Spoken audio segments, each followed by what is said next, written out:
Assalamualaikum warahmatullahi wabarakatuh.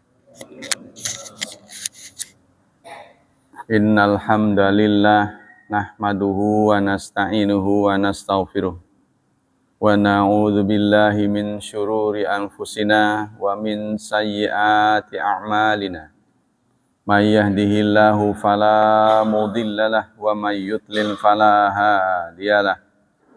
Ashhadu an la ilaha illallah wa ashhadu anna Muhammadan abduhu wa rasuluh la nabiyya ba'dah. Allahumma salli wa sallim ala nabiyyina Muhammad sallallahu alaihi wasallam wa ala alihi wa sahbihi wa man sara ala nahjihi ila yaumiddin. Amma ba'd. Ayo ikhwah, kita sekarang akan mempelajari tentang akhlak. Diambil dari kitab Mausu'atul Akhlak, ensiklopedi akhlak. Kita sudah sampai poin-poin tentang jenis-jenis ihsan. Sudah disampaikan bahwa ihsan itu adalah memberikan kenyamanan kepada orang lain. Salah satu bentuk ihsan adalah dalam muamalat, perdagangan, ihsan dalam jual beli. Bismillahirrahmanirrahim. Qad amarallahu ta'ala bil adli wal ihsan jami'an wal adlu sababun najat faqat wa huwa yajri minat tijara majra salamati ra'sil mal. Allah memerintahkan supaya kita adil dan ihsan. Adil dan ihsan. Adil itu pas di tengah. Ihsan lebih. Ihsan itu menyebabkan selamat saja, ya.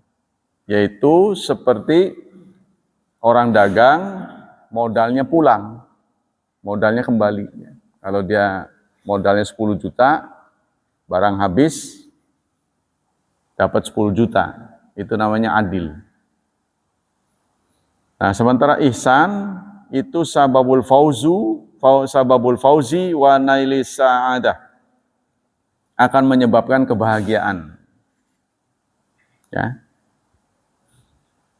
mendapatkan kebahagiaan dan keberuntungan, yaitu kalau istilah dagang itu mendapat keuntungan. Jadi bukan sekedar modal yang pulang, tapi juga mendapat keuntungan. Wala yu'addu minal uqala man qana'a fi muamalat dunya bi ra'si malih fakadza fi muamalatil akhirah. Orang yang berakal tidak merasa cukup dengan pulang modal. Kalau dia dagang sekedar modalnya pulang, ya, tetapi juga mendapat keuntungan. Wala yambaghi li mutadayyin ay yaqtasira al adli wa ijtinabi zulmi wa yada abwabal ihsan. Sehingga orang yang beragama tidak cukup dengan pulang modal, adil, tapi juga ihsan.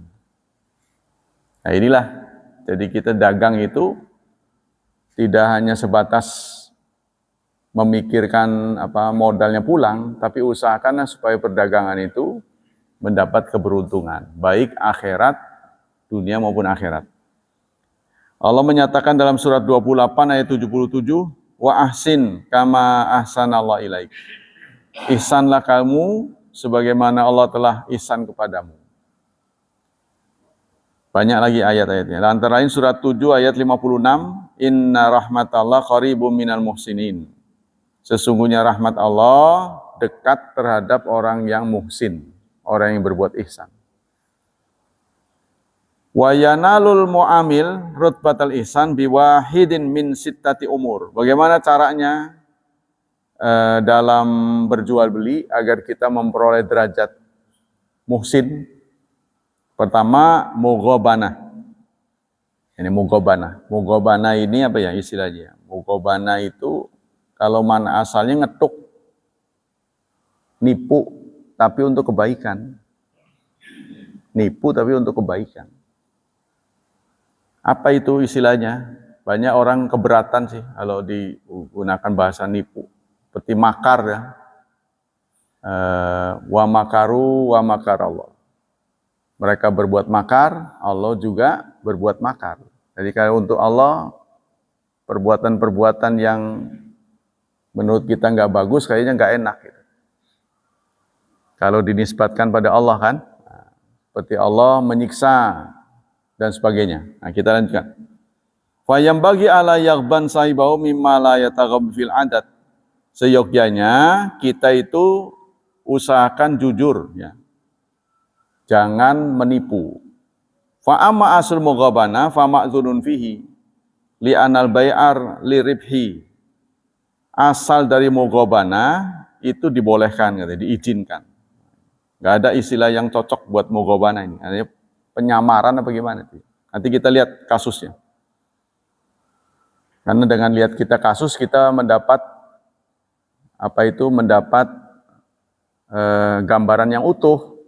Nah, tapi kalau baru ngelihat istilah, kita kadang-kadang menolak. Seperti itulah yang saya katakan bahwa dalam muamalah itu, dalam fikih ada disebut fikul waqi. Salah satu hasil dari fikul waqi itu adalah adanya mushaf. Mushaf yang kita baca. Kita kan sekarang menikmati Quran itu lewat mushaf. Awalnya mushaf itu ditolak oleh Abu Bakar. Jadi Umar mengajukan supaya kita mulai melakukan kodifikasi. Kan dulu mushaf itu, Quran itu berantakan. Ada di daun, ada di kulit. Yuk kita bukukan ya, supaya nanti orang-orang yang datang di kemudian hari nyaman gitu ya, dalam bentuk yang rapi lah, dirapihin. Lalu Abu Bakar sumpah, saya sumpah, demi Allah sumpah, tidak akan melakukan apa yang tidak dilakukan oleh Rasulullah. Jadi dia ketat pada dalil kan, kata Umar, ini kebaikan, insya Allah kebaikan. Dia mengatakan, saya tidak akan melakukan apa yang tidak dilakukan oleh Rasulullah. Kan Rasulullah tidak melakukan. Nah, Umar mencoba memberitahu, kita ini kan ada batasnya, nggak hidup abadi, ya kan? Nanti satu saat kita nggak ada, bagaimana? Quran masih istilahnya, celak-cakan gitu, di sana sini gitu, nggak dibukukan. Nah, termasuk yang kita lihat adanya syakel, adanya jabarjer. Apa itu dari Nabi Muhammad? Bukan. Adanya titik. Nah, sekarang kita sudah mendapatkan kenyamanan. Itu karena produksi dari fiqhul waqi. Gitu. Jadi kalau kita melihat istilah karena baru, kita nggak terbiasa. Menolak. Apalagi itu gagasan itu pertama kali penamaan itu dilontarkan oleh Dr. Yusuf Qaradawi. Salah satu pemimpin Ikhwanul Muslimin. Karena kita nggak biasa langsung menuding salah aja gitu kan. Padahal itu banyak, hasil fikul waqi itu banyak. Pernah di zaman Umar meniadakan hukum potong tangan. Tadi yang kemarin saya ceritakan. Begitu juga kasus kita di Indonesia di pemilu. Kalau saudara mendengar uraian saudara kita Ustadz Masudi, wah nggak ada pintu untuk bisa ikut pemilu. Musyrik aja pokoknya. Ya kan? Nah, mari kita tanya yang nyoblos-nyoblos dalilnya mana? Dari Quran dan Sunnahnya nggak ada, kecuali itu fikul waqi. Dalil yang membolehkan karena kemaslahatan. Sebab kalau kita menarik diri, nggak mau peduli, nanti akan diisi orang-orang brengsek. Orang-orang yang nggak ngerti ngurus orang, mikirin diri sendiri, yang orang bilang itu apa? Oligarki. Nah, itu akan diisi oleh oligarki. Karena kita mengambil sikap, nggak peduli gitu kan. Udahlah, nggak mau. Musyrik. Ya udah, akhir diisi oleh orang-orang itu, kemudian kita dikuasai, kita dizalimi, baru ngeluh tuh. Beginilah, begitulah. Nah itu jadi itu. Fikih masa depan tuh. Jadi yang berkaitan dengan realita hari ini. Seperti kemarin saya contohkan, sekarang kalau Anda bayangkan terjadi pada diri Anda. Saudara daftar haji, suami istri. Lalu nama istri terpanggil untuk berangkat. Suaminya enggak. Kapan saya dipanggil? Di situnya nggak dijelaskan kapan-kapan. Bolehkah seorang istri berangkat? Kalau menurut Rasulullah, dalilnya nggak boleh. Tidak boleh seorang wanita itu keluar dari rumah lebih dari sekian hari. Nah, berdasarkan fikul waqi', melihat kenyataan hari ini, kondisi di zaman Rasulullah sudah berbeda dengan sekarang. Karena zaman Rasulullah kan tidak ada pengawalan. Kalau di zaman kita ini kan tanggung jawab KBIH. Tidak ada satu orang pun bisa lolos dari pengawasan. Dari mulai berangkat sampai pulang lagi. Maka unsur-unsur yang dikhawatirkan seperti akan hilang, akan terjadi pelecehan seksual, itu tidak akan terjadi. Itu maksudnya. Nah itulah. Jadi bukan mengingkari kenyataan. Sama dengan ya di zaman Umar bin Khattab itulah. Ya, itu. Dan banyak lagi sebenarnya hasil-hasil itu. Fiqhul waqi yang sebenarnya sudah kita nikmati tapi kita tidak tahu dari mana asalnya. Nah itu. Seperti sekarang Arab Saudi juga menurut rilisnya itu sudah tidak mensyaratkan vaksin meningitis. Karena berapa banyak orang tertahan tidak bisa berangkat karena vaksin itu. Jadi dihilangkan contohnya. Itu kan demi kemaslahatan juga. Jadi kalau dalam bahasa, dan itu sudah dilakukan antara lain Imam Qurtubi menggunakan istilah tatbiq. Istilah tatbiq. Tatbiq itu penerapan sesuai dengan kondisi hari ini. Nah, kemudian istilah Imam Malik itu dengan maslahatul mursalah, kepentingan umum. Karena kepentingan umum, suatu perbuatan itu bisa dilarang, bisa dianjurkan. Jadi sudah dilakukan oleh para pemuka-pemuka kita sebenarnya. Nah, kalau di masyarakat kita itu ribut masalah talfiq. Talfiq itu adalah pendapat Imam A 1, pendapat Imam B 2, dicampur adukan dalam sebuah amalan. Boleh apa enggak? Bagi orang yang tidak terbiasa menginduk kepada imam, ya kenapa tidak? Kita siapa yang nyuruh berimam itu siapa gitu. Itu orang yang egois begitu. Siapa yang nyuruh berimam? Yang nyuruh kita agar berimam itu siapa? Dia nggak melihat imam ini siapa gitu. Anda siapa, imam siapa. Imam-imam ini kan syarat-syaratnya penuh, mumpuni. Nah sekarang kita siapa? Mereka siapa, kita siapa? Apa kita boleh berijtihad? Ya kalau untuk diri kita kenapa tidak gitu?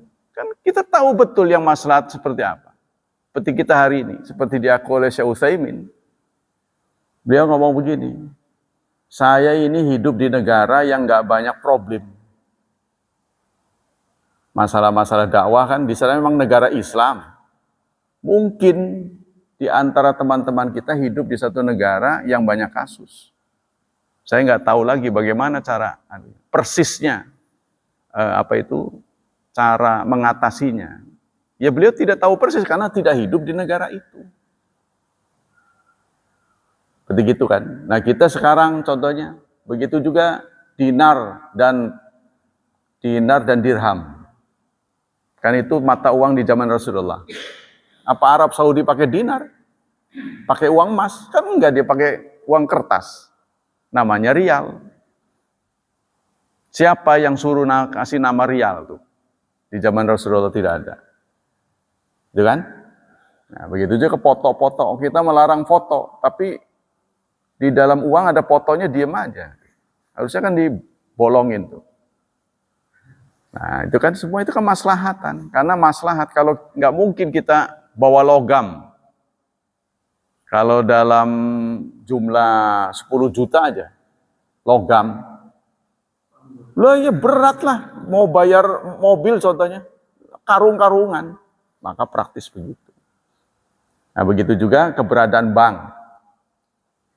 Bank ini kan semua dirilis oleh para ahli agama ya, terutama kita ini, menganggap itu ada bunganya karena itu riba. Sekarang saya ingin bertanya, bisa nggak Anda hidup tanpa bank?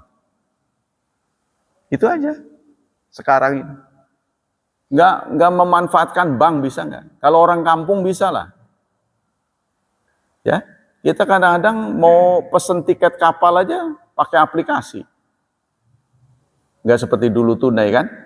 Nah, aplikasi itu di backup oleh apa? Ya bank, kan ngambil uangnya dari mana? Bisa nggak kita menghindar itu? Apalagi kalau kapal sih mungkin masih bisa tunai ya. Kapal ini laut, tapi pesawat terbang sudah tidak ada ini lagi.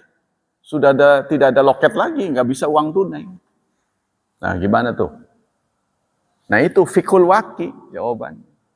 Bukan penyimpangan, bukan, itu memang hajat kita. Anda punya rumah, dari mana tuh? Pakai akad kredit nggak? Kan itu riba. Kok masih punya rumah? Nah, itu karena hajat kita. Karena kita butuh. Kalau sekarang ada yang nggak pakai bunga, lah kemanyangan kata orang sini. Kalau sampai sekarang ada bank yang tidak pakai bunga, bahkan sekarang itu kalau kita naruh uang di bank tuh malah susut, bukan nambah. Kecuali dalam jumlah banyak. Ya. Seperti kita sekarang nyimpen emas dalam bentuk emas, kan emas lagi turun sekarang. Dalam hitungan puluhan hari bisa jumlah besar itu bisa hilang puluhan juta.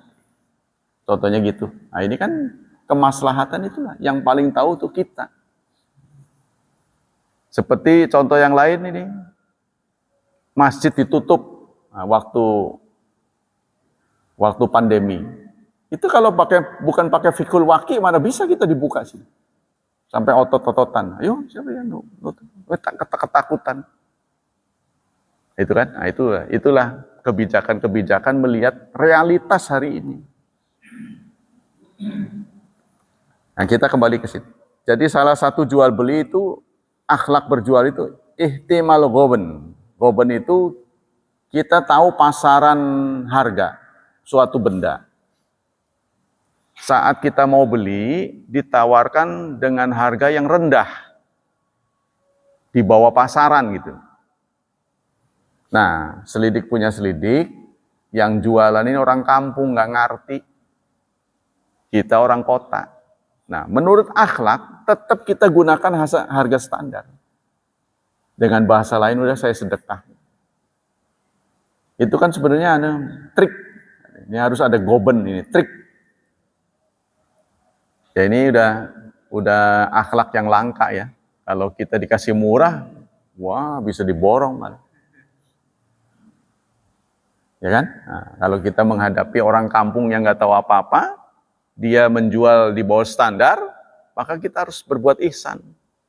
Kita tetap menggunakan harga standar. Kayaknya nggak bisa deh kita begitu. Kalau orang nawarin harga benda yang kita butuhkan lebih rendah, pasti kita senang. Ya, contohnya itu. Itu yang pertama ya. Yang kedua, ihtimalul ghoben. Sama masih dalam urusan itu. Jadi kita satukan ya. Dalam sebuah hadis Rasulullah mengatakan rahimallah sahilal bai' wa sahilal syira. Allah akan memberi rahmat orang yang mudah menjual, mudah membeli. Nggak usah ngotot-ngotot gitu. Tapi kadang-kadang ya itu. Kadang-kadang orang tidak ngerti Islam, nggak ada kaitan dengan Islam, tapi dia bisa memberikan kepuasan dalam jual beli. Contoh, dalam sebuah warung contohnya, warung modern di mall.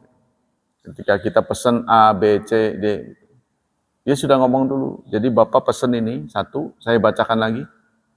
Itu kan menjelang akad gitu. Ya, setelah kita pesen ini, dia sebutkan. Bapak pesen ini sekian, B sekian, betul? Oh iya betul. Nah, baru dia eksekusi. Nah, yang terjadi di luar yang tidak jujur merem tuh. Kadang-kadang yang dipesan apa, yang dibawa apa.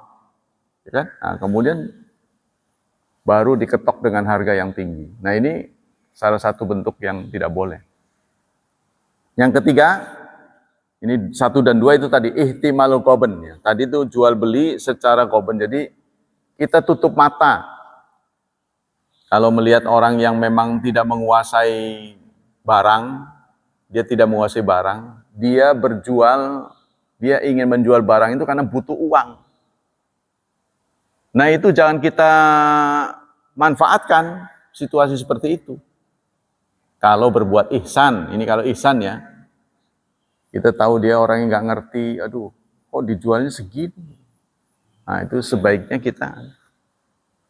Ada orang yang jujur, contohnya berjual beli, saya pesen kitab, langsung dia beritahu, Pak, kitab saya ada cacatnya. Dipoto sama dia. Ini cacatnya. Jadi ada terkelupas ini, sedikit. Isinya bagaimana? Isinya normal, Pak. Cuma terkelupas ini. Wah, gesekan karena dibungkus kan. Untuk cacat ini saya diskon 10.000. Ya sudahlah. Nah, itu contohnya itu orang-orang yang jujur. Begitu juga kadang-kadang ini sih ya, kalau jual beli itu kan online itu kadang-kadang uangnya dulu, bukan COD ya. Itu ketika kita transfer uang, ya beruntung sih kalau dipegang sama ininya, marketplace-nya ya. Sebelum ditransfer kepada yang pemilik barang, kita konfirmasi dulu, dikonfirmasi. Benar nggak barang yang dipesan itu? Dari sisi jumlahnya, kualitasnya. Ya, kalau kualitasnya, kuantitasnya, jumlahnya nggak benar, kita harus langsung komplain. Kadang-kadang media untuk komplainnya susah, karena kita harus mengembalikan.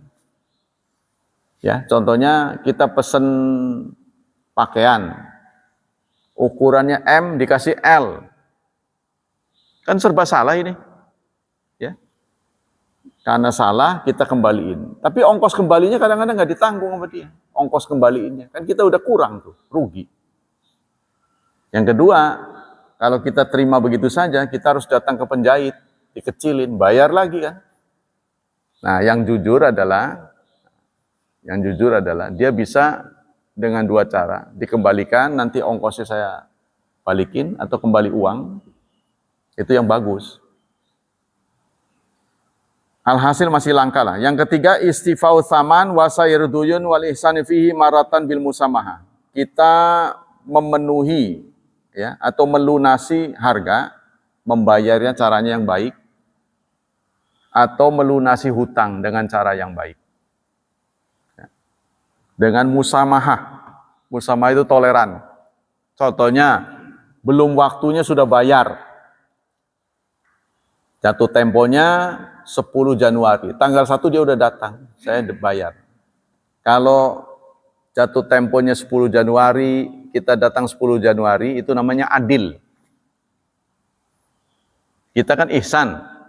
Ya, jadi menyamankan orang lain. Jatuh tempo tanggal 10, tanggal 1 kita udah bayar. Nah, itu namanya ihsan. Begitu juga si pemilik uang, karena dia tahu jatuh temponya tanggal 10, tanggal 1 sudah datang, maka dikurangi. Mestinya bayar 2 juta, udah 1.900.000 saja, 100 saya diskon. Nah, itu bentuk ihsan. Ya kalau mau begini memang langka sih.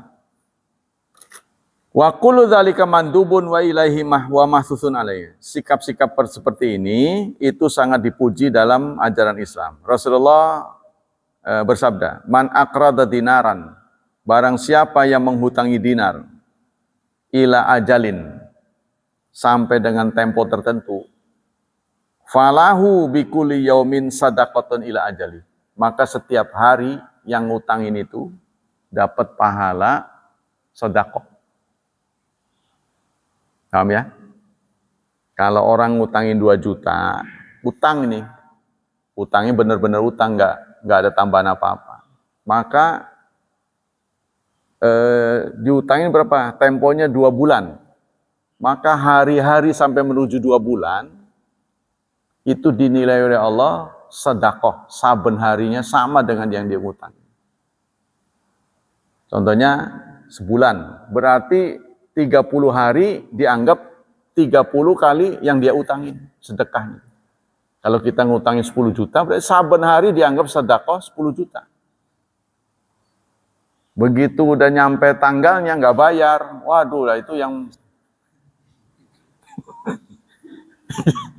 udah berharap ngutangin itu kan lebih tinggi pahalanya daripada sedekah. Ngutangin itu. Kenapa? Karena sedekah orang yang diberi belum tentu butuh. Tapi ngutangin orang yang butuh utang itu kan karena butuh itu kan. Nggak mungkin kita, yo siapa yang mau ngutang, nggak mungkin kan. Orang itu datang butuh. Tapi itu, begitu udah jatuh tempo nggak bayar itu sakit hati. Nah, keluar kata-kata itu. Ya kan?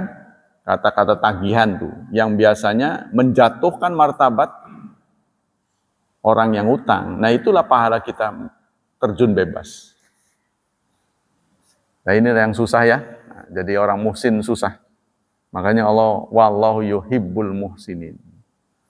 Allah menyukai, mencintai orang-orang yang berbuat baik.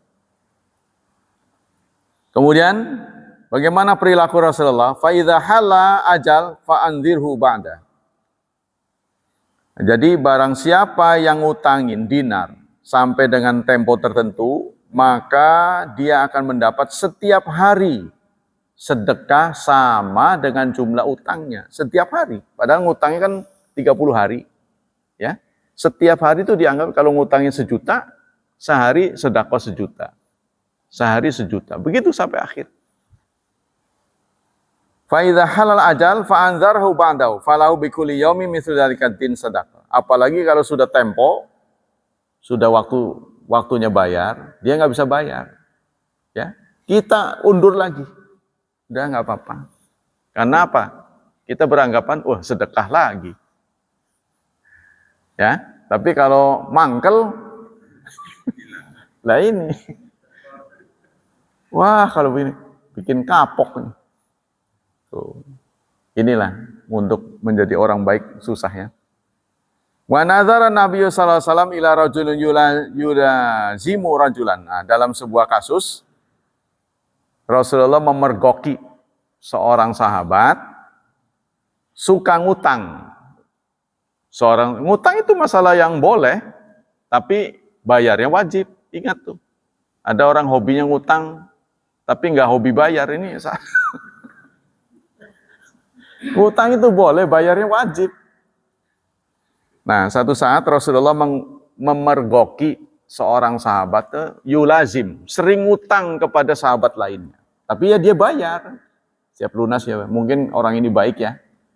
Begitu ada butuh ngutang lagi. Fa'auma'a ila sahibid dain biyadih. Lalu Rasulullah memberi isyarat tanpa dilihat oleh orang yang ngutang kepada yang punya uang. Jadi orang ini lagi nagih nih, Rasulullah datang. Rasulullah memberi isyarat kepada yang punya uang, yang lagi nagih ya. Da'asyatar, kata Rasulullah, kau kurangi hutangnya separuh. Separuhnya aku yang nanggung. Wah, kurang baik apa ini Rasulullah? Udah, separuh aja. Lunasi separuh aja. Separuhnya saya. Fafa'ala faqala lil madyun kum fa'atihi. Berikanlah ini. Yang separuh lagi dikasih. Tuh, ya, Rasulullah begitu. Berikan separuhnya. Nah, ini boleh jadi ada dua perlakuan. Dia mau bayar dikurangi separuh, atau dia butuh 1 juta. Separuh aja kamu kasih. Nih, separuhnya. Gitu. Tapi dia tetap bayar separuh gitu. Gitu ya. Jadi orang datang kepada temannya perlu 1 juta, separuh aja. Separuhnya dari saya. Itu kata Rasulullah, ini 500. Yang keempat, fi taufiatid dain, dalam melunasi hutang. Wa minal ihsan fi husnul qada. Salah satu bentuk ihsan dalam pelunasan hutang, tepat waktu. Ya. Wala yukallif ayyam sya'ilai. Jadi kalau bisa diantar bayar utangnya tuh. Kan kita mengutangi di mana, bayarnya di mana kan? Beda loket ya. Jadi kalau ngutang, loketnya di rumah yang punya uang. Ya kan? Tapi begitu bayar utang, loketnya ada di yang ngutang. Karena nggak bayar-bayar, jadi tagih. Mau bayar nggak nih? Ya, dengan intimidasi bayar dia sih terpaksa. Nah, kan berarti di rumahnya. Sebaiknya kita antar. Jadi sebenarnya saudara, falsafah ngutang ini adalah masalah martabat menurut saya. Ya, integritas diri. Usahakanlah utang seberat apapun kita bayar. Kalau kita dihadapkan pada situasi yang sempit, ya, kita tidak boleh membuat putus asa yang punya uang dengan cara ngangsur. Saya lagi dalam kesempitan, bisa jadi kan begini. Dia kongsi dengan seseorang, ngutang itu karena join kan, nggak taunya serikatnya ini lari, nggak jujur gitu, bangkrut serikatnya. Waduh, yang sementara saya ngutang sama teman kita, dia taunya saya gitu, nggak tahu teman saya yang kabur itu. Ya kan kita yang nanggung.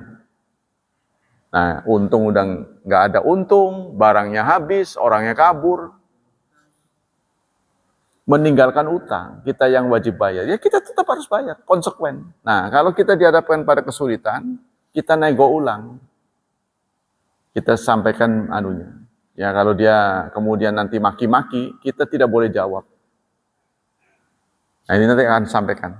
Ada orang yang nagih sambil maki-maki. Para sahabat melihat mendelik. Rasulullah, jangan. Itu hak dia.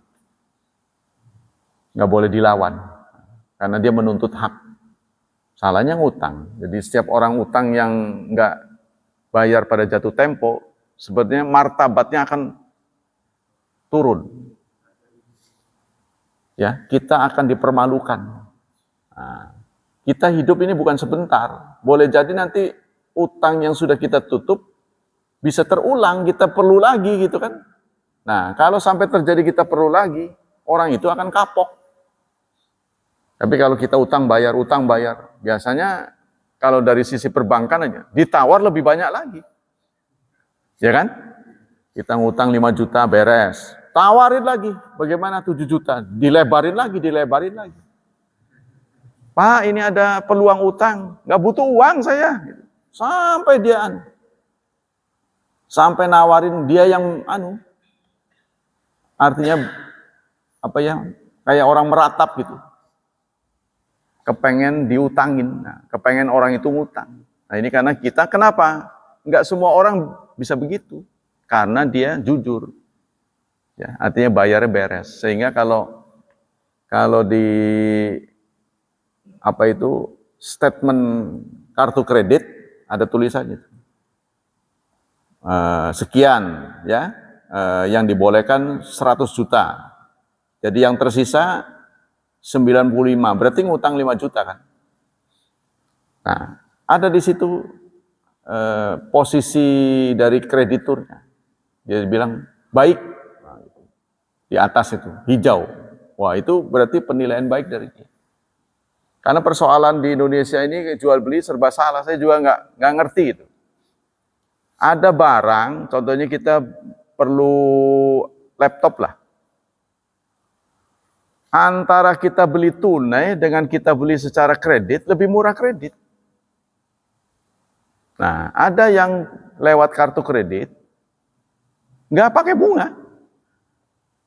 Ya, kalau dari dealer-dealer resmi, saudara kalau nggak percaya butuh apa? Bisa sama, contohnya harganya 24 juta, boleh dibayar 2 tahun. Maka sebulannya cuma sejuta. Kecuali meterai ya, memang ada meterai kan, 10.000 apa 5.000, itu lain lagi. Nah itu anehnya begitu. Jadi ada yang bahkan bisa mendapat diskon kalau pakai kartu kredit. Anehnya begitu, dikontanin malah nggak lebih murah. Nah inilah yang menggoda kita kan. Nah, kita berarti ngambil, udah kalau begitu kartu kredit aja. Nah ini nanti kebablasan. Itu yang takut, kebablasan. Nah, tapi kalau kita pencatat yang ulung, insya Allah nggak akan ada. Cuma itu, tidak boleh lengah ya. Kalau sampai batas akhir bayar tanggal 20, dibayar 21, maka 1 hari kita bayar bunga. Itu beratnya. Jadi kalau nggak bisa, lebih baik janganlah. Ya. Kalau bicara sama orang yang nggak biasa kan susahan. Nah, itu yang ketiga. Yang keempat, empat udah ya. Keempat itu fi taufiatiddin, dalam melunasi hutang. Rasulullah bersabda dalam sebuah hadisnya, dirawikan oleh Bukhari ya. Nomor hadis 2306 dan Muslim. Khairukum ahsanukum qadaan. Sebaik-baik kalian adalah yang terbaik pelunasannya. Jadi hutang ini saudara, bagian yang tidak bisa dipisahkan dari hidup kita. Mana yang lebih baik, kita nggak ngutang apa ngutang? Ya ngutang itu juga kepercayaan, untuk menguji kepercayaan kita. Ngutang boleh nggak? Contohnya Pak Mul percaya sama saya nggak ini? Kita pengen ngetes. Saya sebetulnya nggak butuh-butuh duit amat. Saya pengen tahu coba. Pak Mul, saya utang 10 juta. Saya tahu barusan bagi waris. Contohnya, kalau dia ngasih berarti percaya. Kan begitu kan? Jadi ngutang itu bukan sesuatu yang tercela, tetapi bayar utangnya kalau sampai nggak tepat itu yang tercela. Nah, jadi ini artinya hati-hati. Fal yubadir ilaihi wala qabla waqti. Maka seyogyanya orang yang punya utang itu segera membayar walaupun belum waktunya kalau bisa. Tapi kalau kartu kredit kalau belum waktunya kontraproduktif, tidak ada gunanya. Apalagi angkanya harus sama. Kalau nggak sama nanti bisa masuk ke rekening orang. Angkanya itu harus sama. Ya, kalau kita bayar lebih mungkin bisa dihitung sama dia untuk yang lain. Tapi nggak ada gunanya sih. Wa in ajaza falyanwi qada'ahu ma qadara. Jika kita dihadapkan pada situasi tidak bisa bayar, hendaklah kita niat untuk tetap membayarnya. Nanti kalau sudah ada. Nah kita harus nego ulang. Wa ma kallamahu musaikul hakam bi kalami khashin falyatahammalnahu wal yaqabilhu bilutfi iktidaan bi Rasulillah sallallahu alaihi wasallam. Jika yang punya uang, yang ngutang ini itu berkata kasar, ya, karena memang menghadapi kesulitan bayar, gagal bayar kita, lalu dia ngomongnya kasar, maka kita harus terima. Nah ini ajaran Islam ya. Ini terjadi pada sahabat Rasulullah SAW. Ketika ada orang yang ngutang dengan nagih dengan kasar, Rasulullah memergoki dan para sahabat mencoba membela, ya, membela orang yang berkata kasar tuh, yang nagih kan. Lalu Rasulullah mengatakan da'uhu, biarkan. Ya, fa inna li sahibil haq maqalan, karena orang yang punya uang punya hak. Itu hak dia gitu maksudnya. Jangan kita halangi. Nah, tapi itu kata-katanya ya nggak boleh terlalu menyakiti ya. Jadi sampai kadang-kadang dianjing-anjing. Jadi saya pernah ngajar di suatu keluarga, dia join kayaknya sama siapa gitu ya, tanpa sepengetahuan suaminya. Karena kan istri ini berkreasi ya. Istri ini sebenarnya niatnya baik, ingin meringankan beban suaminya. Dia dapat segitu kurang kayaknya kan, tapi suami bisanya ngasih segitu karena memang keadaan. Ya kalau gajinya segitu, mau nuntut lebih banyak bagaimana caranya? Kan susah. Ya, akhirnya terpikir untuk korupsi nantinya. Kalau tuntutan dari rumah ini terlalu besar, sementara dia nggak mampu kan, maka suami ini kan lebih memanfaatkan otak kanan. Ciri-ciri laki-laki pemimpin itu selalu yang ada di otaknya itu udah solusi. Solusinya gimana?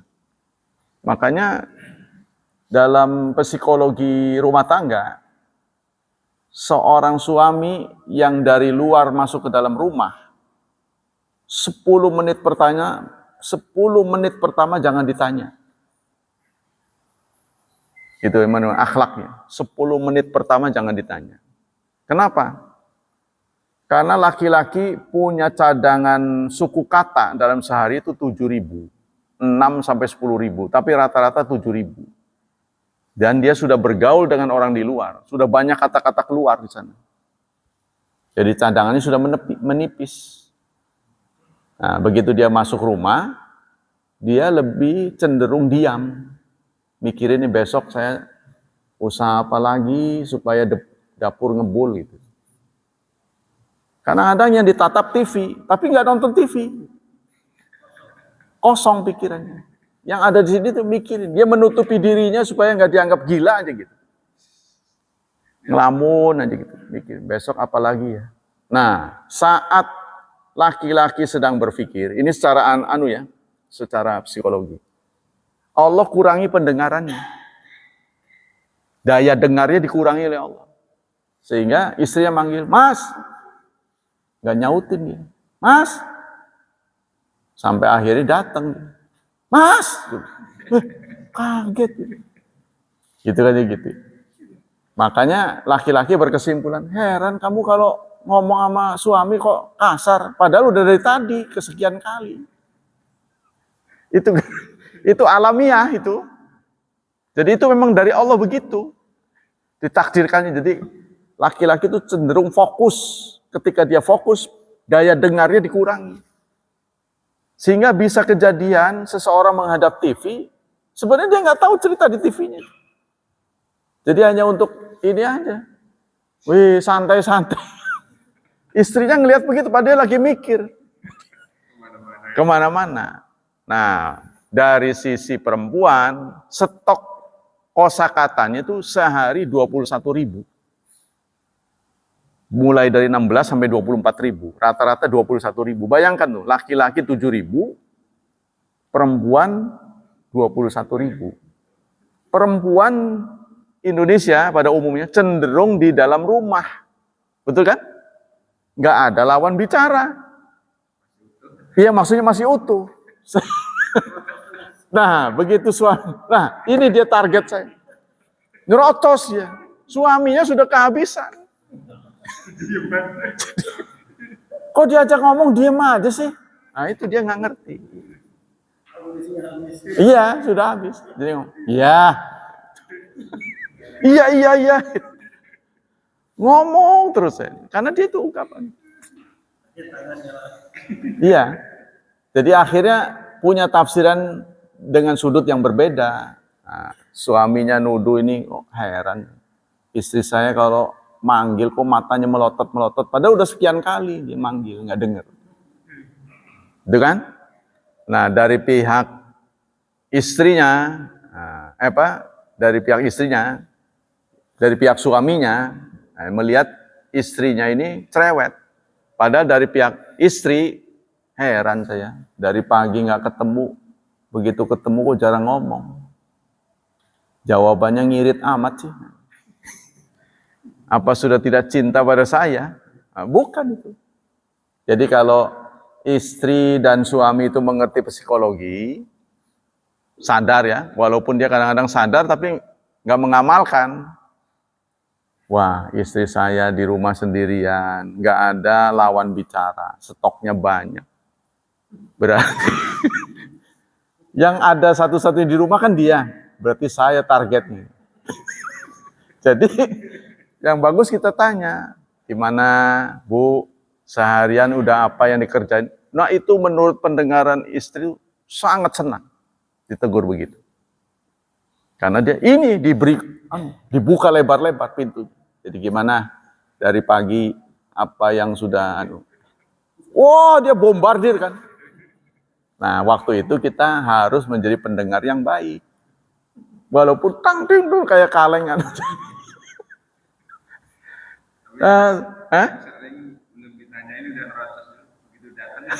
Iya itu karena nggak ada lawan bicara.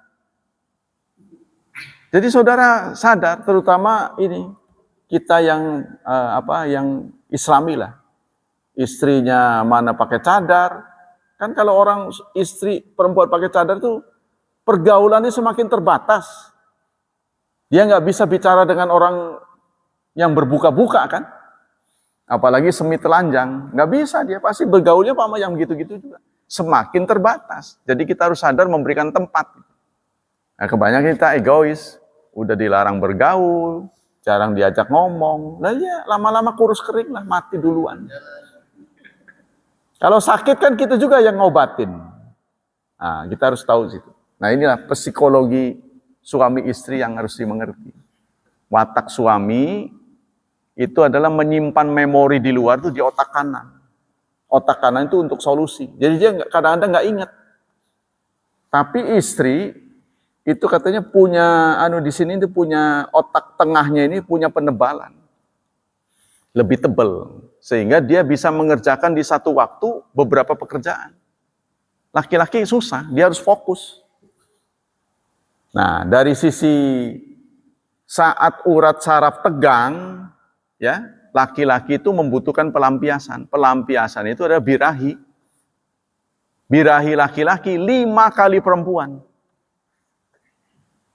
Tuh, makanya menurut psikologi apabila 2 minggu tidak dilayani, ini akan ada penyimpangan. Katanya begitu, bukan kesimpulan saya ini. Saya juga baru, begitu ya. Pokoknya penyimpangan dia, nggak tahu ketawa sendiri gitu, apa gimana gitu. Karena itu tidak ada pelampiasan. Jadi makanya kalau kita baca Ibnul Qayyim, bagaimana seorang sosok Rasulullah. Ya, sekarang kita bicara Rasulullah. Urusan Rasulullah dengan urusan kita itu banyak mana? Rasulullah kan punya job yang ganda. Beliau pemimpin perang. Ya kan? Beliau seorang rasul. Beliau seorang guru. Sekarang kita tunjuklah seorang profesor. Kita bandingkan dengan Rasul. Jamaahnya sama nggak? Kalau jamaah Rasulullah ditumpuk. Yang pinter, yang bodoh jadi satu. Ya kan? Ini kan komunitas begini kan, kalau profesor kan S2, S3 gitu loh jamaahnya, murid-muridnya. Kalau Rasulullah kan numpuk, yang bodoh, yang pinter jadi satu. Sehingga lagi nerangin begini, ada satu yang lari ke pojok, kencing di sana. Coba tuh, kayak menghadapi TK. Ada yang nggak ngerti berkata keras, volumenya tinggi, sehingga turun surat Al-Hujurat. Ya ayyuhalladzina amanu la tuqaddimu baina ya la tarfa'u aswatakum. Wahai orang beriman, jangan kau tinggikan volume suaramu. Waktu itu ada seorang sahabat yang bawaannya suaranya tinggi. Kalau ngomong pasti menggelegar gitu. Sejak turun ayat itu, dia nggak pernah nongol lagi di masjid. Ya kalau bahasa kita disebut purik juga enggak. Kalau purik kan benci, ya memang nggak datang. Setelah turun ayat itu, nggak datang dia di masjid. Kalau purik kan karena benci, tersinggung kan. Kalau dia justru takut dosa. Sebab ayat itu kan ada tuh. Aswatakum fawsat wala tajra bil qawli ka jahri ba'dikum li ba'din antahbata a'malukum. Kalau kamu terus begitu, maka amalmu itu akan hancur. Akan sia-sia amalmu. Dia ketakutan. Waduh, kalau amal saya nanti dihapuskan oleh Allah, bahaya ini. Maka dia lebih memilih tidak hadir di masjid Rasulullah. Rasulullah sebagai seorang pemimpin kehilangan. Si Anu tuh di mana ya? Ya Rasulullah, dia takut bicara di depanmu. Sebab bawaannya keras dia. Kalau ngomong tuh selalu, kan ada orang yang begitu kan. Ada yang geremet-geremet, ada yang kalau ngomong bledar-bledar gitu. Sehingga nggak ngelihat mukanya udah tahu si itu tuh pasti. Kan gitu kan? Ada orang pembawaannya begitu, terutama dai-dai ini. Dai-dai ini kan sejak muda dilatih untuk bicara keras. Sehingga walaupun tanpa speaker, dia kalau ngimamin pasti kedengaran sampai kemana-mana. Lebih ajaib lagi itu guru saya itu.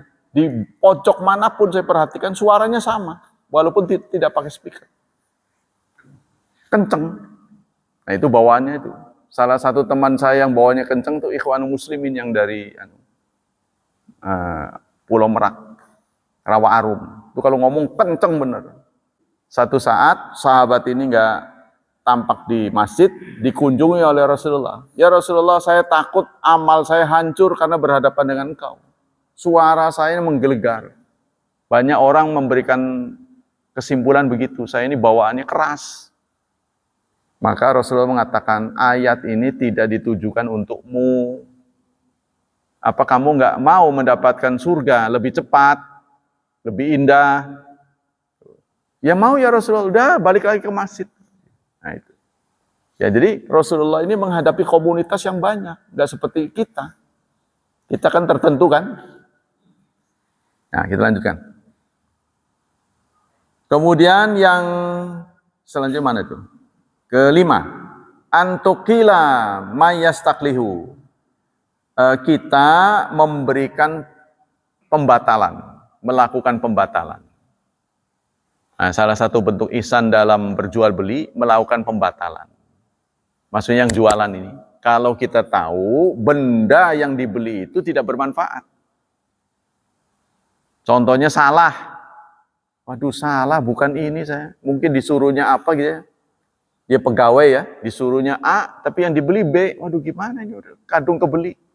Dia cerita, maka kita sebagai pemilik barang, karena tahu ini nggak dipakai, kita batalkan. Itu salah satu bentuk ihsan. Ya nggak gimana ya, namanya udah dibeli, nggak boleh begitu. Itu tidak ihsan namanya. Memang secara adil ya, karena sudah dibeli, barang-barang yang sudah dibeli tidak boleh kecuali ada perjanjian. Kita abaikan perjanjian itu kalau kita tahu barang itu tidak bermanfaat. Itu ya, kalau kita yang punya barang tahu. Nah inilah salah satu bentuk ihsan. Itu yang kelima.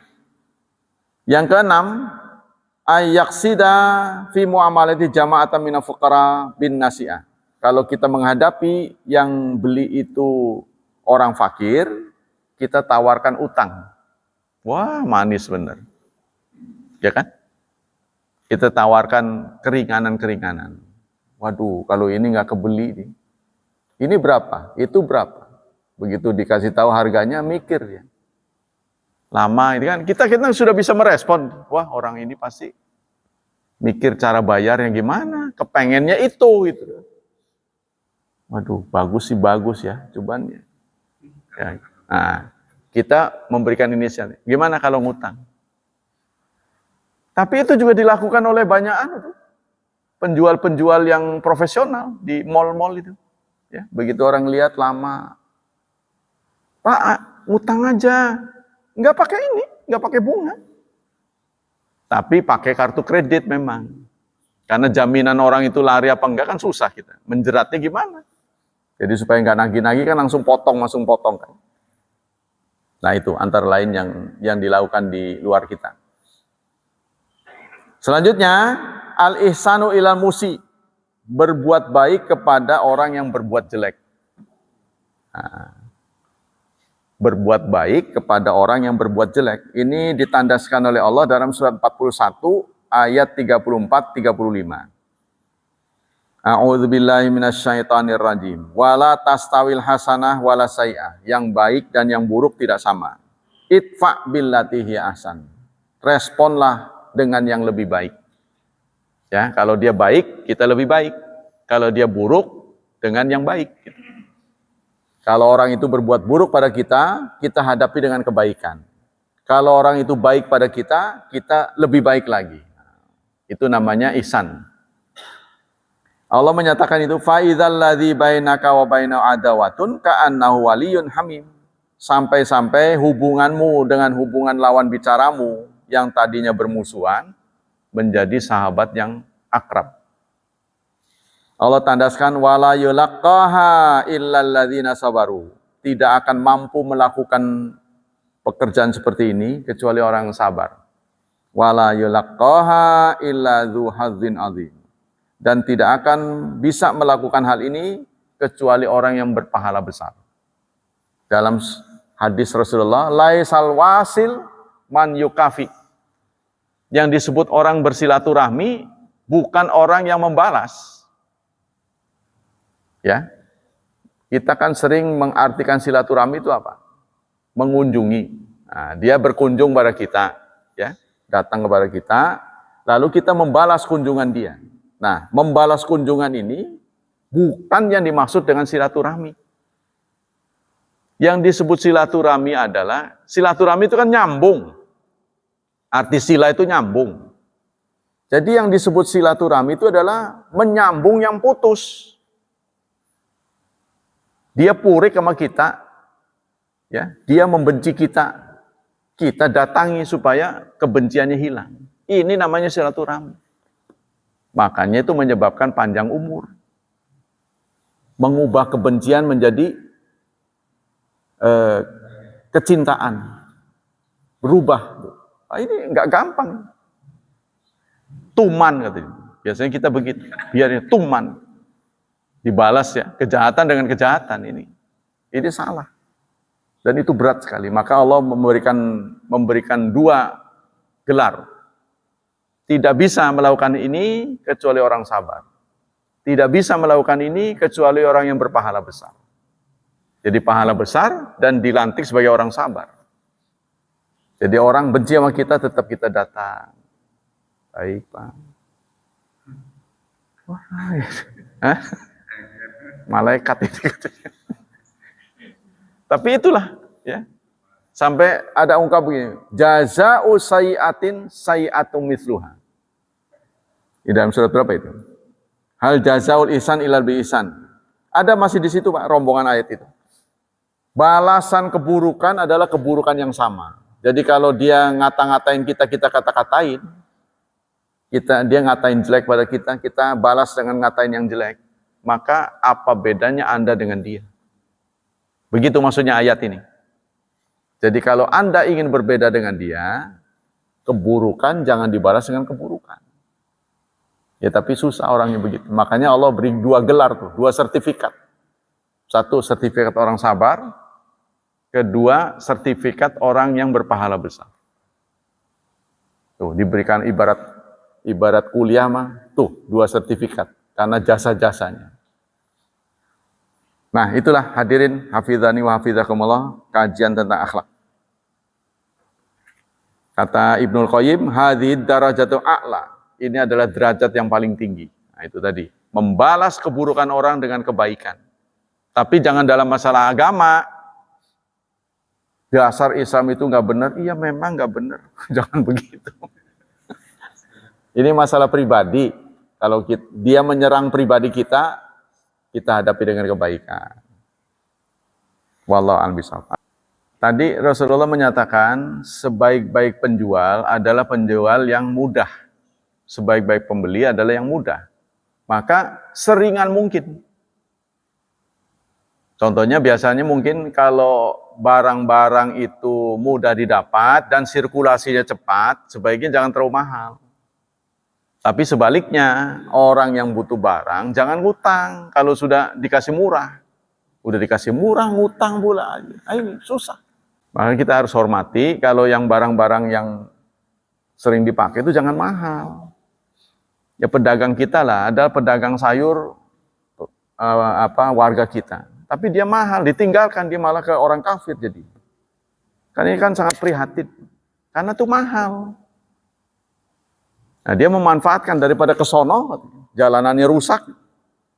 Jadi kalau nggak terpaksa amat, orang nggak ke sana. Nah ini, jadi sirkulasi barang. Tapi itu tadi, di Indonesia ini, harga barang itu bisa naik turun dengan cepat. Susahnya begitu, kadang-kadang pedagang tuh bisa rugi. Dia stok banyak, nggak taunya barangnya turun. Ya harus turun juga kan? Nah ini Pak, jadi yang memudahkanlah tadi. Ya, kalau kita kira-kira, kata orang memulur mungkret lah, fleksibel. Tapi kalau itu tidak bisa berlaku di mall sih. Kalau di mall mah udah harganya price list, nggak bisa. Kalau tuntunan Islam sih, Dzu usratin fanadhiratun ila maisarah. Wa in kana dzu usratin fanadhiratun ila maisarah. Jika orang yang berhadapan dengan kita itu kesulitan, maka beri tempo. Tapi kalau sudah diberi tempo sekian kali nggak bisa, wa anta saddaku, kamu sedekahkan lebih baik. Falsafanya, logikanya, kalau utang itu sudah berkali-kali ditagih nggak bisa, nggak bayar-bayar juga, ini jadi pikiran kita. Jangan-jangan kita bisa sakit, biayanya sama dengan utang itu nanti. Gara-gara mikirin dia nggak bayar-bayar, kepikiran lagi, ngongkos lagi nagihnya, ditelepon lagi pulsa, bisa-bisa sama dengan utangnya. Udah bebasin, bisa mau kamu. Lebih baik kita pakai ini. Pokoknya kalau ada duit bayar. Kalau sampai kamu meninggal tidak kebayar, saya ikhlaskan. Boleh begitu katanya. Dan ngutang itu bukan tercela. Yang tercela ini gagal bayarnya. Ya kan? Jadi nggak punya muka itu. Seharusnya kita nggak punya muka. Karena itu ngilang biasanya itu. WA-nya susah dihubungi. Sehingga yang punya uang ini jadi kapok. Dan Anda bertanya pada diri Anda cukup hutang cuma kali ini? Kan kita pasti satu saat perlu utang juga. Nah, supaya kita tetap punya peluang untuk utang, bayarlah. Sehingga nanti kalau ngutang lagi gampang. Utang lagi, oh kamu gampang bayar. Tapi kalau tipe yang susah bayar, mungkin kita ngutangin, istri kita bisik, udah jangan. Bisa begitu. Ya, jadi hutang itu adalah nama baik menurut saya. Hutang itu mencerminkan nama baik kita. Nah, ini ada seorang dai, tadi saya mengatakan fikul waqi, ya. Dia merilis omong. Tidak boleh seorang dai itu menerima amplop. Dasarnya itu surat Yasin. Ittabi'u malla yas'alukum ajran wa hum muhtadun. Ikutilah orang yang tidak meminta upah dan mereka mendapat petunjuk. Saya menggunakan fikul waqi. Saya bukan nerima amplop, isinya kan. Amplop buat apa gitu? Kan gitu kan? Satu. Yang kedua, pemberian itu tidak bisa dimaknai upah. Kalau upah itu ciri-cirinya nego dulu. Contohnya kita mau ngundang tukang, kan nego dulu berapa ngeberesin ini seharinya. Itu kan nggak ada nego, tapi ada juga sih yang nego dulu ya. Nah ini berarti dialamat pada yang nego. Yang ketiga, kadang-kadang di suatu tempat memang diprioritaskan untuk itu. Di ayat yang lain disebutkan lilladzina uhsiru fi sabilillah. Orang bertanya, sedekah ini buat siapa? Untuk orang-orang yang waktunya habis untuk dakwah. Ketika saya sampaikan pada ustadz-ustadz, yuk jajal aja yuk. Mungkin 2-3 bulan bubar. Ya, kalau ada pesantren, udah ustadznya nggak usah dikasih apa-apa. Mungkin dia bubar itu, akhirnya. Jadi harus mikir gitu. Kalau mau mengeluarkan fatwa itu harus mikir kenyataan hari ini. Oh dia juga cari nafkahnya susah. Nah gitu contohnya, ustadz-ustadz. Kalau beda dengan rahib, pendeta yang ada di gereja, betul-betul dia nggak nerima uang. Tapi hidupnya dijamin. Sampai saking dijaminnya nggak boleh punya istri. Karena kan nambah anggaran nantinya. Udah punya istri dan punya anak. Anaknya nggak terbatas. Wah ini kan ngabisin anggaran. Nah itu di gereja begitu. Jadi saya tahu. Mereka nggak pegang uang aja, pokoknya kalau orang ngasih uang tuh di kotak, nanti dikelola. Jadi ada yang ngatur, bagian penulisan itu ada. Nanti dibagi-bagi, buat apa? Buat dapur gereja. Nah, tapi kalau dunia ustadz kan nggak begitu. Siapa yang ngopeni ustadz? Contoh ya, suka duka seorang ustadz, bawa motor, di jalanan betus bannya. Waduh, ngasih tahu ke sana pasti telat ini, nambel ban ini. Ke sana udah nggak ngajar, dia harus bayar tambel ban, itu kan? Jadi kita seorang ustadz itu kalau pergi harus ada uang, karena kita tidak pernah tahu hal-hal yang tidak terduga di jalanan. Ya, boleh jadi haus. Kalau haus mau minta sama siapa? Hah? Waktu ngajar nggak dikasih minum, nggak ada yang nanyain. Ya sudah kita melayani diri sendiri. Dilihatnya kan fikul waki ini ada, menurut KB ini ada dua. Ada tanzimun nasl, ada tahdid. Tanzim itu pengaturan jarak. Jadi ada satu ungkapan dalam ilmu kesehatan, jangan dalam satu rumah itu ada dua bayi. Katanya gitu, ngerti ya? Jadi yang anak yang pertama belum gede, sudah ada lagi. Kenapa bisa begitu? Yang repot istrinya. Ya kita sih mah nggak repot, nggak apa. Begitu ruwet kita keluar rumah, apa ngeronda, apa-apa, ngegoes apa bahasanya gitu kan. Lah ini yang di rumah terus loh. Ingat nggak begitu? Jadi jangan egois menurut saya. Bener sih omongan begitu. Nanti sekolahnya, kalau 3 tahun sekali punya anak contohnya, itu nanti anak pertama di SMA, anak kedua di SMP, anak ketiga di SD, anak keempat di TK. Sekaligus bareng gitu masuknya. Bisa kejadian begitu. Nah ini kedodoran. Menurut saya memang begitu, bagus Pak. Jadi dikelola. Tapi kalau sampai ada kelola kan berarti ada persatuan. Nah siapa yang mau menyatukan? Kita berusaha semaksimal mungkin. Tapi kebenaran mutlak tetap di tangan Allah. Kalau kita sudah berusaha lempeng, ternyata nggak lempeng di sisi Allah, akan dimaafkan. Karena ayat tentang min haitsu kharajta fawalli wajh itu Quran. Bukan hadis lagi, ini Quran. Tapi ada hadis dalam Bulughul Maram, bainal masyriq wal maghrib kiblatun, antara timur dan barat kiblat. Sekarang saya ingin bertanya, siapa yang bicara? Rasulullah. Rasulullah membangun masjid nggak? Membangun. Ngadep mana masjid? Selatan. Nah itu fikul waki itu, lihat Masjid Nabawi itu. Karena saya sudah bawa GPS Pak, ke sana. Saya nggak tahu-tahu bawa GPS sampai dicurigai sama askar sana. Bawa apa itu? GPS. Saya bawa ke sini untuk meluruskan masjid saya di sana. Oh, good. Jahit, bagus. Jadi saya kan langsung Hajar Aswad ini di sini, langsung saya lock. Ke atas saya naik lagi, ada tanda hijau, saya lock. Jadi kemanapun pasti ngadep situ. Itu contohnya. Nah itu fikih kenyataan. Rasulullah itu kenapa sekarang kita sudah mendapatkan akses yang mudah untuk menentukan arah? Kenapa kita bicara masa lalu? Kalau Anda nggak percaya itu, contohnya Google Maps. Ada warung apa? Anda kasih tahu. Dia bisa nunjukin. Benar nggak? Ya itu kan bisa dibuktikan. Fikul waki namanya.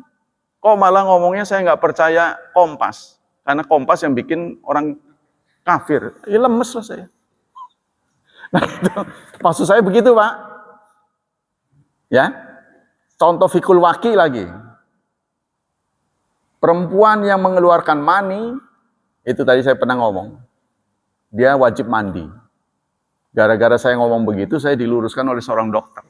Tapi dokter ini saya puji lah. Dia nggak menjatuhkan saya. Pak Ustadz, sibuk nggak? Saya kaget kan, ada apa setelah pengajian? Saya mau bicara. Saya perkenalkan dulu, saya dokter spesialis kandungan. Apa kaitannya dengan saya jadi kaget.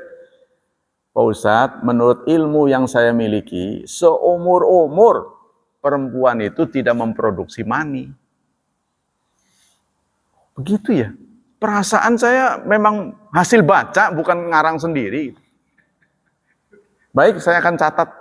Jadi yang dikeluarkan perempuan itu apa? Hanya lubrikasi, pelumas saja. Ciri mani itu nyemprot. Oh saya ingat, min ma'in dafiq kan, dalam surat Al-Buruj. Ya benar. Pulang dari ngobrol dengan dokter itu, ternyata saya dapati ulama-ulama mengatakan mani perempuan. Kenapa dia mengucapkan mani perempuan? Karena tidak menguasai fikul waki. Dia kan laki-laki jadi nggak tahu. Gitu maksud saya. Jadi kita harus dihadapkan pada hari temuan hari ini gitu loh Pak. Jadi jangan selalu ke sana. Kita bukan ingkar pada Rasulullah, tapi membetulkan. Meluruskan dengan apa yang kita miliki sehari ini. Kan dulu mah belum ada, sekarang ada. Fikul waki itu diperuntukkan yang dulu nggak ada, sekarang ada. Seperti donor darah. Boleh nggak? Kebetulan yang didonorin kafir. Aduh, mampu saja loh. Saya contohnya Ada kiai butuh transfer matanya mata maling. Waduh, nggak ada tayang lain, nggak ada. Contohnya itu, boleh nanti jadi kelihatannya barang orang terus. Nah ini kan temuan-temuan baru yang zaman dulu nggak ada. Nah, kita melihat kemaslahatannya, bukan berarti semua orang boleh bicara, kan tergantung siapa yang bicara. Nah itu Bang, kurang lebih begitu. Jadi kita baca Quran itu hasil fiqhul waqi, kita ngadap kiblat nih masjid kita ini. Keren ini. Siapa yang berani mengatakan tidak ngadap kiblat? Ayo, dibuktikan. Memang problematika yang kita hadapi ini membuat kita bergairah. Jadi kalau kita merujuk dulu-dulu aja kita nggak banyak mikir. Pemikiran kita mungkin salah, mungkin karena kita bukan Allah. Kita manusia biasa, kita bukan nabi, kita sadar. Nanti kalau salah kita perbaiki lagi. Gitu. Kalau kita tengah mencari kebenaran kemudian salah, dimaafkan oleh Allah. Karena itu kemampuan kita. Demikianlah hadirin rahimakumullah. Semoga Allah tetap menjaga pahala kita tetap berlimpah. Semoga Allah melindungi dan menyelamatkan kita dari wabah dan fitnah. Semoga Allah menjamin ya dan memberikan anugerah yang besar untuk masa depan putra-putri kita, membimbing mereka menjadi generasi yang salihin dan salihat. Subhanakallah wa bihamdik, asyhadu an la ilaha illa anta, astaghfiruka wa atubu ilaik. Wassalamualaikum warahmatullahi wabarakatuh.